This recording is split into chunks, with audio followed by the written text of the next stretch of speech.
ஓம் சாய்நாதனே போற்றி. வாழ்க வையகம், வாழ்க வளமுடன். அனைத்து உறவுகளுக்கும் இனிய வணக்கம். அக்னி கிரகமான சூரிய பகவான் மற்றொரு நெருப்புக்கோளான செவ்வாயின் ஆதிக்கத்தில் உள்ள விருச்சிக ராசியை கடக்கும் சுமார் 1 மாத காலத்தையே நாம் கார்த்திகை மாதம் என்றும் விருச்சிக மாதம் என்றும் அழைக்கின்றோம். துலாம் ராசியில் தனது வீரியத்தை தானே குறைத்து கொண்ட சூரிய பகவான் மீண்டும் தனது பூரண வீரியத்தை பெற்று வலம் வரும் மாதமே கார்த்திகை மாதம் எனவும் விருச்சிக மாதம் எனவும் கூறுகின்றோம். நிகழும் ஸ்ரீ மங்களகரமான விசுவாசு ஆண்டு நவம்பர் மாதம் 17ஆம் தேதி திங்கள்கிழமை அன்று மகா பிரதோஷம் கூடிய நன்னாளில் துவாதசி திதியில் சித்திரை நட்சத்திரத்தில் பிரீத்தி நாம யோகத்தில் சித்த யோகத்தில் இந்த மகத்தான கார்த்திகை மாதம் பிறக்கின்றது. இம்மாத கிரகநிலை என எடுத்துக்கொண்டால் கார்த்திகை 1ஆம் தேதி 17/11/2025 அன்று கும்பராசியில் சனி பகவான் வக்ர நிவர்த்தி அடைகின்றார். கார்த்திகை மாதம் 2ஆம் தேதி 18/11/2025 அன்று கடகத்தில் குருவின் வக்கரம் நடக்கின்றது. கார்த்திகை மாதம் 11ஆம் தேதி 27/11/2025 அன்று விருச்சிகராசியில் சுக்கிர பகவானும், கார்த்திகை மாதம் 20ஆம் தேதி 6/12/2025 அன்று தனுசு ராசியில் செவ்வாய் பகவானும், கார்த்திகை மாதம் 20ஆம் தேதி 6/12/2025 அன்று விருச்சிக ராசியில் புதன் பகவானும் பயிற்சியாகின்றனர். இந்த கிரக அமைப்பினால் உங்கள் வாழ்வில் உண்டாகும் சுப மற்றும் அசுப பலன்கள் என்ன என்பதனையும், அசுப பலன் ஏற்படுமாயின் ராசிக்காரர்கள் செய்ய வேண்டிய பரிகாரம் என்ன, வழிபட வேண்டிய தெய்வம் யார் என்பதனை பற்றியும் விரிவாக காண்போம். பிறக்கப் போகும் இம்மாதத்தில் உங்கள் வாழ்வில் வளமும் நலமும் செல்வ செழிப்பும் பெற்று வாழ்வில் உயரிய நிலையை அடைய எல்லாம் வல்ல எம்பெருமானை வேண்டி விரும்பி கேட்டுக்கொள்கிறேன். மேசராசி அன்பர்களே, கார்த்திகை மாத கிரக நிலைகளை ஆராய்ந்து பார்க்கும் பொழுது மாத தொடக்கத்தில் லாபஸ்தானத்தில் சஞ்சரிக்கும் சனி வக்ர நிவர்த்தியாகி பலம் பெறுகின்றார். எனவே பொருளாதார பற்றாக்குறை அகலும். புதிய திட்டங்கள் யாவும் வெற்றி பெறும். அருளாளர்களின் ஆசியும் அன்பு நண்பர்களின் ஆதரவும் திருப்தி தரும்.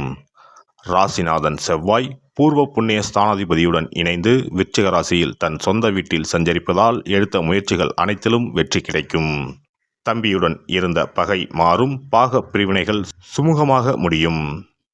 மாத தொடக்கத்தில் குரு பகவான் உங்கள் ராசிக்கு 4ஆம் இடம் எனப்படும் சுகஸ்தானத்தில் உச்சம் பெற்று சஞ்சரிக்கிறார். அவர் கார்த்திகை 2ஆம் தேதி முதல் வக்கரம் பெறுகின்றார். உங்கள் ராசிக்கு 9, 12 ஆகிய இடங்களுக்கு அதிபதியானவர் குரு பகவான். எனவே இந்த வக்கர காலத்தில் வளர்ச்சியும் உண்டு, தளர்ச்சியும் உண்டு. நினைத்தது நிறைவேறாமல் போகலாம்.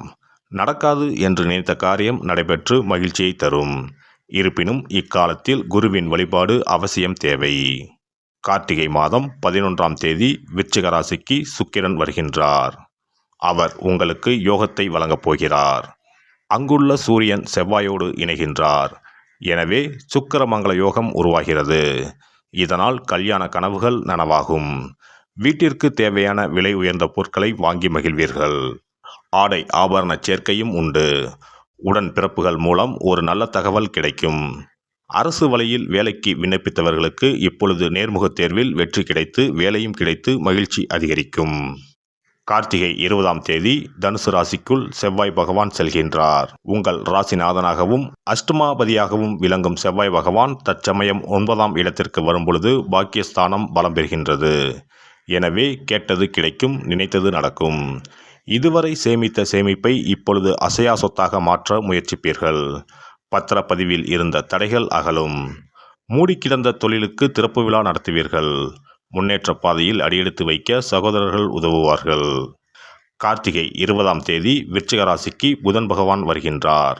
உங்கள் ராசிக்கு 3, 6 ஆகிய இடங்களுக்கு அதிபதியானவர் புதன் பகவான்.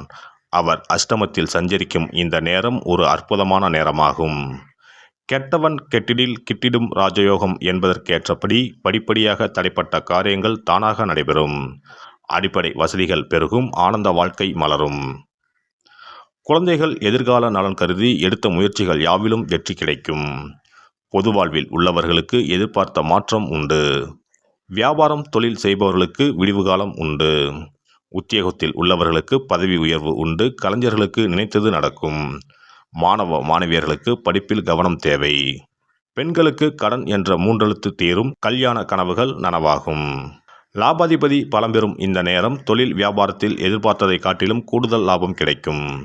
நீங்கள் துணிந்து எடுத்த முடிவு ஆச்சரியத்தில் ஆழ்த்தும். நல்ல சம்பவங்கள் இல்லத்தில் ஒவ்வொன்றாக நடைபெறும். வெளிநாட்டு பயண வாய்ப்புகள் கைகூடும். வேலை நிமித்தமாகவோ அல்லது வியாபாரம் சம்பந்தமாகவோ அந்நிய தேசத்தை எதிர்பார்த்து காத்திருப்பவர்களுக்கு அது கைகூடும். சனி பகவான் ராகு பகவான் இருவரும் லாபஸ்தானத்தில் சஞ்சரிப்பதால் இம்மாதம் முழுவதும் வருமானம் திருப்திகரமாக இருக்கும். குடும்ப செலவுகள் கட்டுக்கடங்கியே இருக்கும். திட்டமிட்டு செலவு செய்தால் எதிர்காலத்திற்கு என்று சிறிது சேமித்து வைத்துக் கொள்ள முடியும். பூர்வ புண்ணிய ராசியில் கேது பகவான் சஞ்சரிப்பதால் பாடல் பெற்ற திருத்தல தரிசனம் கிட்டும். குரு பகவான் கார்த்திகை 2ஆம் தேதி வக்கரகதியில் சென்றாலும் திருமண முயற்சிகளை அது பாதிக்காது. திருமணமான பெண்மணிகளுக்கு கருத்தரிக்கும் வாய்ப்பு உள்ளது.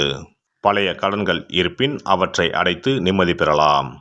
அஷ்டமத்தில் சூரியன் செவ்வாய் சேர்க்கை ஏற்பட்டுள்ளதால் உஷ்ண சம்பந்தமான உவதைகள் ஏற்படக்கூடும். லாபஸ்தானத்தில் உத்தியோகக்காரரான சனி பகவான் ராகுவுடன் இணைந்திருப்பது மேல் அதிகாரிகள், நிர்வாகத்தினர் ஆகியோரின் ஆதரவை எடுத்து காட்டுகிறது. தசா புக்திகள் சுபபலம் பெற்றிருப்பின் ஊதிய உயர்வு மற்றும் உயர் பதவி கிடைப்பதற்கு சாத்தியக்கூறு உள்ளது. புதிய வேலைக்கு அல்லது வேலை மாற்றத்திற்கு முயற்சிக்கும் அன்பர்களுக்கு வெற்றி கிட்டும். தொழில் வியாபாரத்தை பொறுத்தவரை உற்பத்தியை உயர்த்தி கொள்ள சந்தை நிலவரம் இம்மாதம் முழுவதும் அனுகூலமாக உள்ளதை கிரகநிலைகள் உறுதி செய்கின்றன. புதிய கிளைகள் திறப்பதற்கு ஏற்ற மாதம் இதுவாகும். நிதி நிறுவனங்களின் ஆதரவு உற்சாகத்தை தரும். புதிய துறைகளில் அளவோடு முதலீடு செய்யலாம். லாபகரமாகவே இருக்கும் என்பதை கிரகநிலைகள் உறுதி செய்கின்றன. அஷ்டம ராசியில் சூரிய பகவான் சஞ்சரிப்பதால் சருமம் சம்பந்தமான உபாதைகள் ஏற்படக்கூடும். கூடிய வரையில் அதிக அலைச்சலை குறைத்துக் கொள்வது நல்லது. ஞாயிறு மற்றும் சனிக்கிழமைகளில் அருகில் உள்ள திருக்கோவில் ஒன்றில் தீபத்தில் சிறிது நெய் அல்லது நல்லெண்ணெய் சேர்த்து தரிசித்துவிட்டு வருவது மிக சிறந்த பரிகாரமாகும். சிறப்பு பரிகாரம். கழுத்தை நெரிக்கும் கடன் தொல்லையா? தடையின்றி வீட்டில் பணம் புழங்க கை கொடுக்கும் வெள்ளம் பரிகாரம். எவ்வளவு சம்பாதித்தாலும் கடன் தொல்லைகள் விரட்டி விரட்டி வருகிறதா? கழுத்தை நெரிக்கும் பிரச்சனைகளிலிருந்து விடுபட எளிய பரிகாரங்களை செய்து அதிலிருந்து மெல்ல மெல்ல மீண்டு வரலாம்.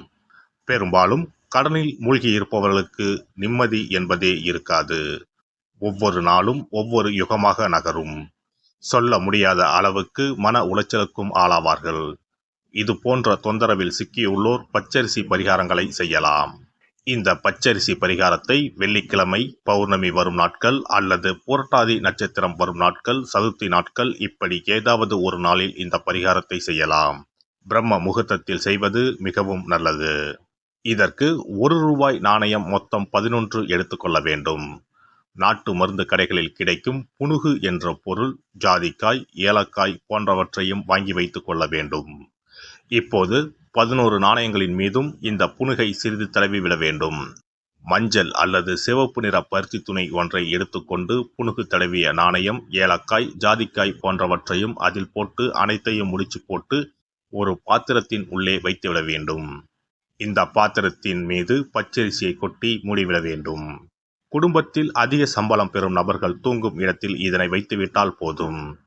48 நாட்களுக்கு இதனை தொடாமல் இருக்க வேண்டும்.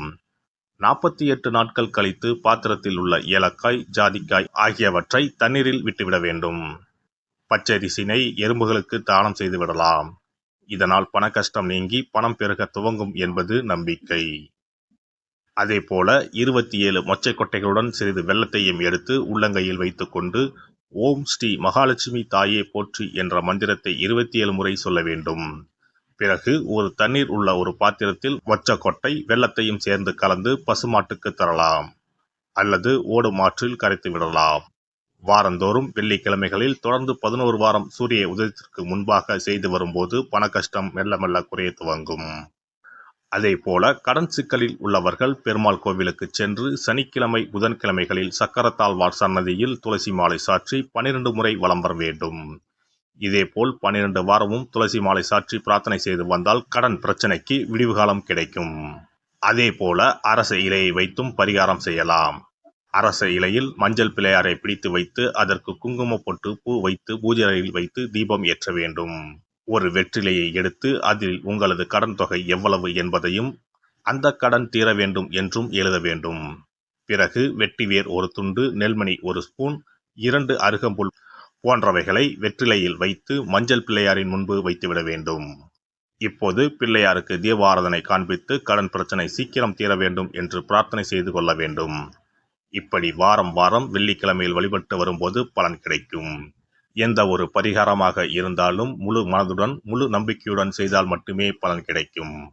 எல்லாம் வல்ல இறையருளால் நீங்களும் உங்கள் அன்பு குடும்பமும் உடல் நலம், நீலாயுள், நிறை செல்வம், உயர் புகழ், மெய்ஞானம் ஓங்கி வாழ்க வளமுடன். இந்த வீடியோ பதிவு உங்களுக்கு பிடித்திருந்தால் லைக் பண்ணுங்க, கமெண்ட் பண்ணுங்க, ஷேர் பண்ணுங்க, மறக்காம சப்ஸ்கிரைப் பண்ணுங்க, பக்கத்துல இருக்கிற பெல் பட்டனை கிளிக் பண்ணுங்க. நன்றி, வணக்கம். ஓம் நமச்சிவாய, சிவாய நம.